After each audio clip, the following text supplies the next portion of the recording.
Hello and welcome to Edukemy's YouTube channel and editorial discussion for 25th May 2022. My name is Harsh Singh and in this video we shall discuss two editorials from yesterday's Indian Express and Live Mint. Both of them speak about the reasons for formation of Quad and what are the present challenges. We will go a little beyond to understand what is India's perspective of Quad and how there is a varied perception of Chinese threat. If you like this initiative, share some love through likes, comments and shares. Lately, the American president, Mr. Biden, not only visited Japan, but he also went to South Korea. There were three intentions behind going to South Korea's Samsung chip manufacturing plant. One was to declare that technology is really important. Technology, for example, artificial intelligence, 5G, quantum technology is really important for all the nations. This will be the harbinger for the fourth industrial revolution for the whole world. The second is to forge partnerships. That is the reason he went to South Korea and Japan. And the third is the important reason to declare the adversaries who are which are Russia and China. So these are the three reasons why he rallied to South Korea and Japan. Now this is the second in-person meeting of Quad. The online meeting have always been held, but then Quad nations which is touted as an informal association, an informal group formed in the year 2004, it always speaks of rule-based international order and a free and open Indo-Pacific. There is no clear mention of China all the time, but there is always a proxy reference to China because of the kind of issues China has indulged into. We'll discuss that right now. So, territorial integrity, peaceful resolution of disputes, these are international orders, and this is what the Quad also keeps speaking about every now and then. Proxy references to China, no direct references, and Russian invasion to Ukraine, all this has led to the countries in East Asia ramping up their security, be it Japan and South Korea, who have started to fund their security, be it Taiwan and Philippines, who have formed greater partnerships with America, with India, alliances, started importing more of defense technologies, Australia and India, who have started to know what is the technical know-how, right, to becoming more self-dependent and more security aware. So these are the changes which have happened because of the Russian invasion and the Chinese aggression to Ukraine and Taiwan respectively. And now in the last 2 years we have seen formation of three such partnerships. One is the Quad alliance. Quad is a very old alliance, but it has been reinvigorated right now after COVID. The second is AUKUS, the military alliance of Australia, UK and USA. And the third is Indo-Pacific Economic Forum. We will discuss this today itself in another editorial. Indo-Pacific Economic Forum, which has been initiated by USA, will understand about it. But then all these three have been the side effects of China's aggression in this region. Now, India's possibilities through Quad, they are immense. Whether it be digital trade or resilient supply chain initiative, clean energy, climate change, vaccine production, 5G technology, cyber security, space, maritime resources, all the critical technologies. See, India can collaborate with these countries because each of them is better than India in some of the other aspects. USA has got great technology, and so has Japan. Similarly, Australia has got a lot of resources, and it also has influence over the region, vast area. So India can partnership with all these countries. Now take for example maritime resources. Now India, the Quad nations have declared that they would collaborate on space and maritime resources program and to counter China's role in illegal fishing. Right, China has been illegally fishing, and it is to the extent of 95% of the total Indo-Pacific region. Illegal fishing, in fact, illegal fishing, it is considered as a threat which is more than piracy. Imagine this. And Chinese ships have gone as far as Argentina and African coasts. So they're using high sophisticated and technology, and now the poorer countries don't have this technology. So Quad initiative says that we will be using our space and maritime resources to be able to counter China's illegal fishing trade. All right, and this has been happening for decades now. So now, since it was not a formal alliance, this is only declaration, and their partnerships. Therefore, Quad does have its own challenges, right?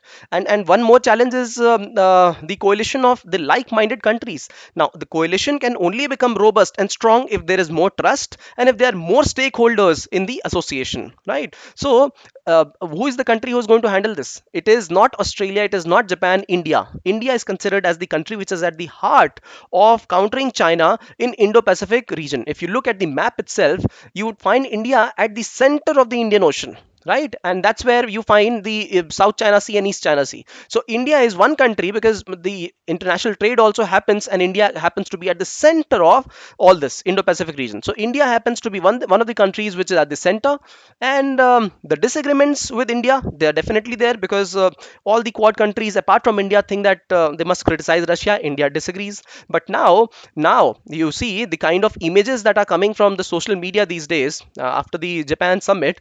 Mr. Modi is at the center of the Quad leaders, right? So India's position has been much better understood and its constraints appreciated. What does this signify? It signifies that India, we are not going to put you down or put you aside. We understand. We will no more criticize your stand on Russia, right? So neutrality. India has always had a neutral stand, respect for territorial integrity. But India won't criticize for Russia. This has been India's stance, and it has now been respected widely.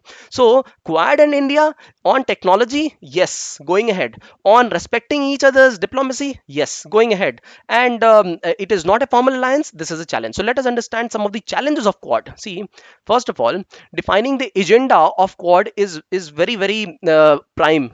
By explaining what is cutting edge technology sharing, pharmaceutical agreements, infrastructure agreements, and that is why the Indo-Pacific Economic Forum has been initiated. We'll discuss about this is another editorial, because India and America, both of them have protectionist policies towards trade. They want to force trade rise, but not with multilateral organizations, with unilateral organizations, with one organization. So we'll understand this. But then this declaration inside Quad is very important. Similarly, internal cohesion of all the stakeholders. Form four stakeholders: America, Japan, Australia and India need to have an internal cohesion amongst themselves. And that's why you see in this image Mr. Modi leading the Quad front right now, because everybody has gained the confidence of Mr. Modi, and Modi G also has gained the confidence of everybody, right? So now India's position is much better understood. Internal cohesion is good. See, this was back in 2008 also.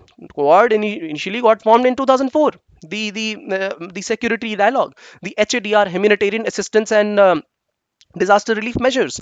But then 2008, Australia backed out from Quad because China was touting this as Asian NATO, and they have been defense. No, we have not been Asian NATO. It is not a military pact. However, China has not been happy about it. So Australia backed out in the year 2008, considering that China will be antagonized, because Australia has had great trade ties with China, very close to it. But then 2017, they all got back together because China militarized the whole area, the Indo-Pacific area, territorial claims, it expanded, aggressive foreign policy it had against many Asian countries. So Australia said, let's get back together. And in fact, we have also the controversial origins of the pandemic, supply chain disruptions, and then supply chain resilience initiative. And then they said, okay, we will have to do this. So Quad has some challenges. For example, the anti-China alliance needs to be strong. Internal cohesion amongst the basic four stakeholders must be strong. They must define what is the sharp agenda of Quad. And that is how they will be able to have more of anti-China Chinese neighbors. South Korea and Japan are already in the kitty, but we need to have more countries like Philippines, like Republic of China. We are talking of Taiwan. See, America and Taiwan have got a separate relationship. America has always spoken of one China policy. That means Taiwan, Republic of China, and PRC, People's Republic of China, all being one country. However, America says that one China policy is there so long as the PRC, the People Republic of China, it does not attack Taiwan, right? So territorial claims have to be sovereign, right? So now, perception of Chinese threat. The reality is that the Chinese threat has been perceived differently by each of the stakeholders, coordinations. America says that this is about trade. There is a huge trade deficit for America in trade with China, and then Taiwan is another insecurity issue for America. Similarly, and America has also shared its insecurities. It has said we will help you in case you get attacked by China. So Australia has got trade issues, and now new military base in Solomon Island. Just a month back, the pact was there. So because of this, Australia has got his issues. Japan and India always had territorial issues with China, and they have been very proximate to China, physically proximate.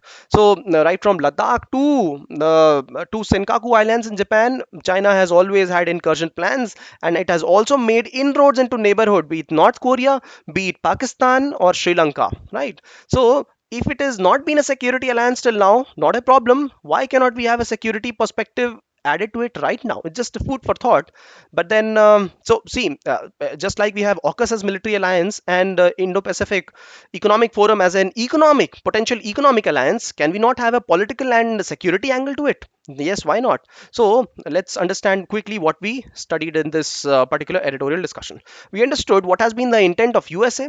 We have also understood what has been the Quad. What is the forever speaking about international order, free Indo-Pacific, and what has been the impact of it, the formation of three important alliances, and what has been the steps taken by the leading nations in Asia because of these kind of aggression. What is there for India? What are the opportunities and challenges for India? And India lies at the central of the Indo-Pacific strategies of many countries, and therefore three challenges for Quad, we understood them, and what could be the present perception and future perception of an alliance like Quad. A quick question to you. Mention three challenges and three opportunities present in front of the Quad. A quick exercise to exercise your brains. And if you got some questions, put it down in the comment section. You like this initiative, share some love through likes, comments, and shares. Thank you for watching.